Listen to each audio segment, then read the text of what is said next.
Le ministre des Affaires islamiques et de l'enseignement originel supervise le lancement de la saison scientifique et culturelle à l'Institut supérieur d'études et de recherche islamique.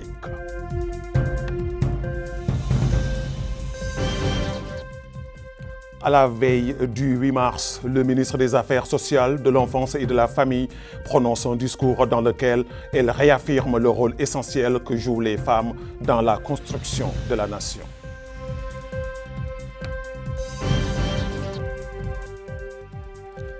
La grande mosquée de la capitale abrite une conférence intitulée « La bataille de Badr, objectifs et enseignements » dans le cadre des activités d'animation du Ramadan.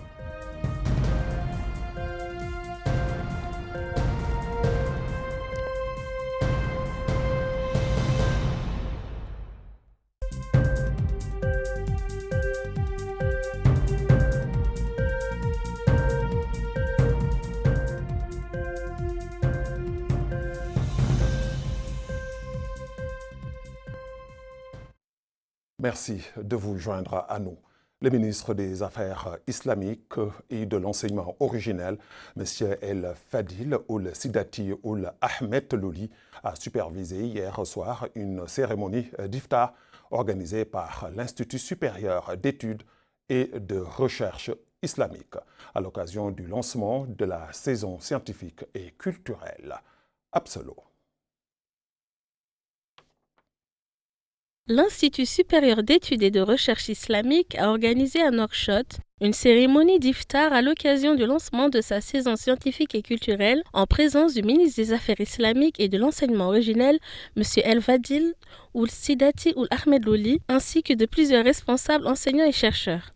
Dans une déclaration faite à cette occasion, le ministre a indiqué que cette rencontre, organisée durant la 17e nuit du mois béni de Ramadan, coïncide avec la commémoration de la bataille de Badr, qu'il a qualifiée de jalon lumineux dans l'histoire de la nation islamique, incarnant la force de la foi, la persévérance et la sincérité de la détermination face aux épreuves. Il a ajouté que cette rencontre s'inscrit dans le cadre de la célébration du mois sacré du Ramadan et accompagne les efforts nationaux visant à réformer le système éducatif et à consolider les valeurs d'intégrité et de transparence, conformément aux orientations de son Excellence le Président de la République et à l'action gouvernementale.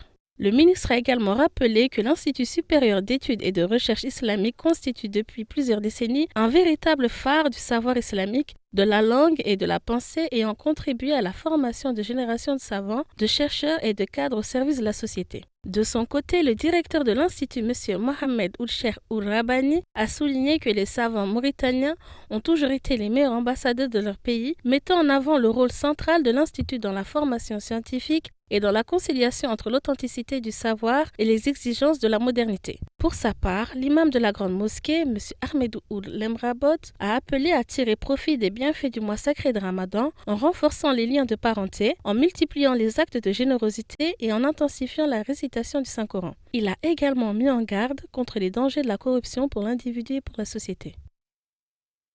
Notre pays, à l'instar de la communauté internationale, célébrera demain la journée internationale des femmes qui coïncide avec le 8 mars de chaque année.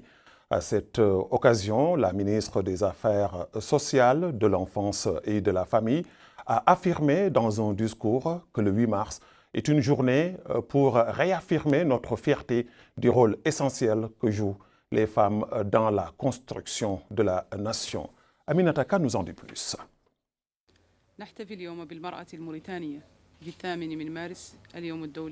Sœurs, femmes mauritaniennes, sœurs, filles mauritaniennes, que la paix, la miséricorde et les bénédictions d'Allah soient sur vous. À l'occasion du 8 mars, Journée internationale de la femme, je tiens à vous adresser mes plus chaleureuses félicitations et mes meilleurs vœux. Le président de la République, Mohamed Ould Cheikh El Ghazouani, a consacré la plupart de ses programmes de développement et de ses discours à l'autonomisation des femmes et au renforcement de leur rôle dans l'édification d'une société où les droits et les dignités des femmes sont préservés. Dans cette perspective, le plaidoyer de la première dame, Dr Mariam Mint Mohamed Fadel Oulda, a joué un rôle prépondérant dans l'atteinte des indicateurs car l'initiative nationale qu'elle a dirigée a été un facteur déterminant dans l'autonomisation politique des femmes mauritaniennes à travers la formation, la qualification et la mobilisation de l'opinion publique pour sensibiliser les partis politiques sur l'importance de l'autonomisation des femmes. Ainsi, au cours des 6 dernières années, l'État s'est efforcé à renforcer le statut des femmes sur le plan économique pour promouvoir leur pleine participation politique dans le but de les autonomiser sur le plan social et culturel, mais aussi de protéger et de sauvegarder leurs droits afin qu'elles puissent se frayer un chemin vers un avenir plus radieux. Conscient de l'importance de l'éducation dans la construction d'une société forte, les programmes d'éducation et de formation destinés aux filles et aux femmes ont été renforcés afin d'assurer leur accès au marché du travail et leur offrir des chances égales dans différentes disciplines. Une véritable renaissance ne peut se construire qu'en changeant les mentalités et en libérant les esprits des carcans du passé. Dans le domaine de la protection des femmes et des filles, le département a pris plusieurs mesures dont la formation de comités sectoriels, la poursuite de la campagne pour l'abandon volontaire des pratiques néfastes à l'égard des femmes, le renforcement des mécanismes de médiation sociale pour résoudre les conflits familiaux, le lancement de fonds de garantie de pensions alimentaires, mais aussi et surtout l'encouragement au changement des mentalités. Cette année, la commémoration de la Journée internationale de la femme va se distinguer par une large participation des femmes rurales à ces festivités, mais aussi nous projetons l'ouverture d'un portail numérique nommé Les Mauritaniennes. Avant de conclure, je voudrais remercier tous nos partenaires au développement pour leur soutien au département, en particulier ceux qui concernent l'autonomisation des femmes et des filles. Vive la femme mauritanienne. Chaque année, la femme est plus forte, plus présente, plus accomplie. Je vous remercie. Que la paix, la miséricorde et les bénédictions d'Allah soient sur vous.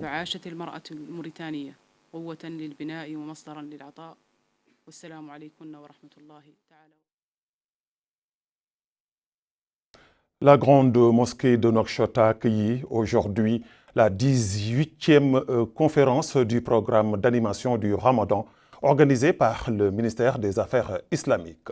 Le volet juridique de la conférence portait sur la grande bataille de Badr, ses objectifs et ses enseignements, tandis que le volet santé abordait le sujet du jeûne et des maladies de la peau. Retour à Aminata Khan. La mythique bataille de Badr, c'est le sujet de la conférence du mois béni du Ramadan en ce 17e jour. Ainsi, Al-Allama Al-Khalil Oul-Nahwi a analysé la bataille de Badr, ses causes, ses répercussions et ses enseignements tirés de la victoire des musulmans dont le nombre oscillait entre 3013 et 3019 soldats qui avaient en face d'eux une armée de plus de 3000 hommes. Mais Dieu, dans sa miséricorde, a fait triompher la vérité. Cette bataille marque la première victoire de notre prophète Mohammed alayhi afdalu salatu wassalam. La bataille de Badr est explicitement nommée dans le Saint-Coran, marquant le début de l'expansion de notre religion. La victoire improbable face à une armée de 3000 hommes a renforcé le caractère miraculeux de l'événement dans la mémoire collective.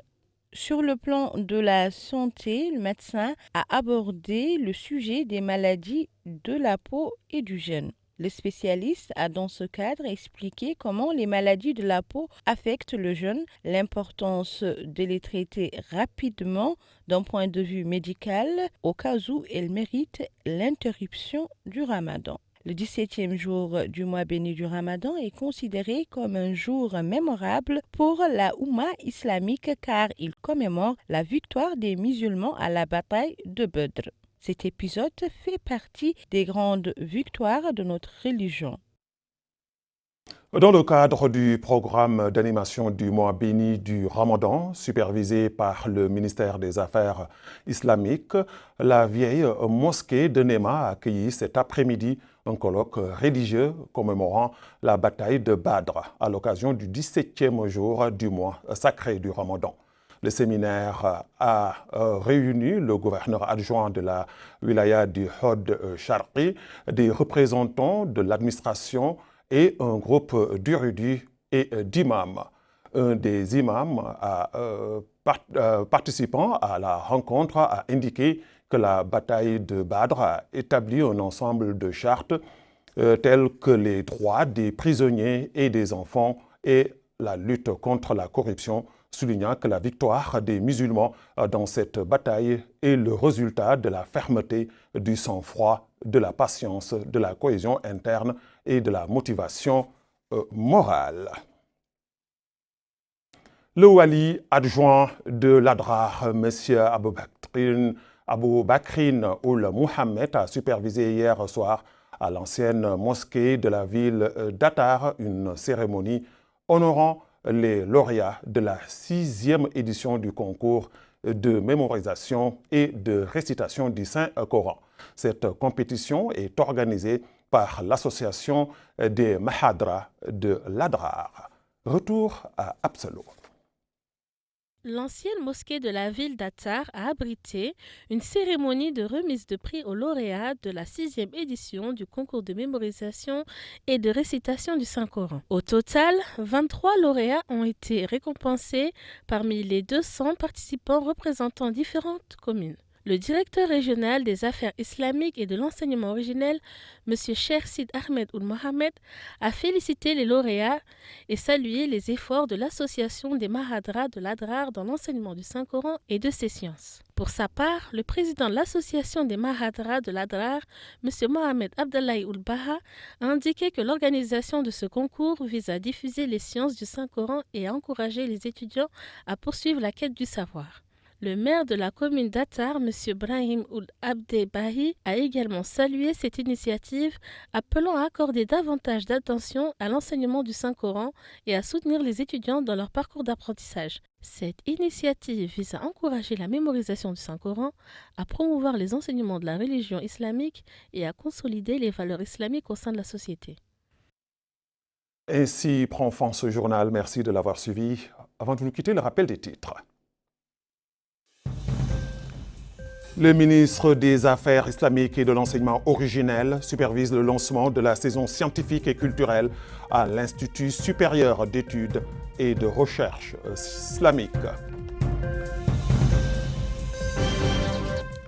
À la veille du 8 mars, la ministre des Affaires sociales, de l'enfance et de la famille prononce un discours dans lequel elle réaffirme le rôle essentiel que jouent les femmes dans la construction de la nation.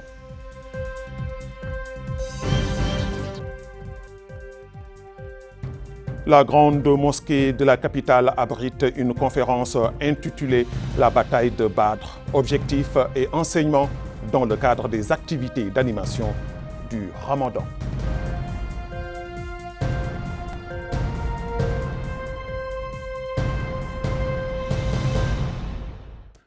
Merci à l'équipe technique et rédactionnelle. Merci à vous, téléspectateurs de la chaîne Al Mauritania.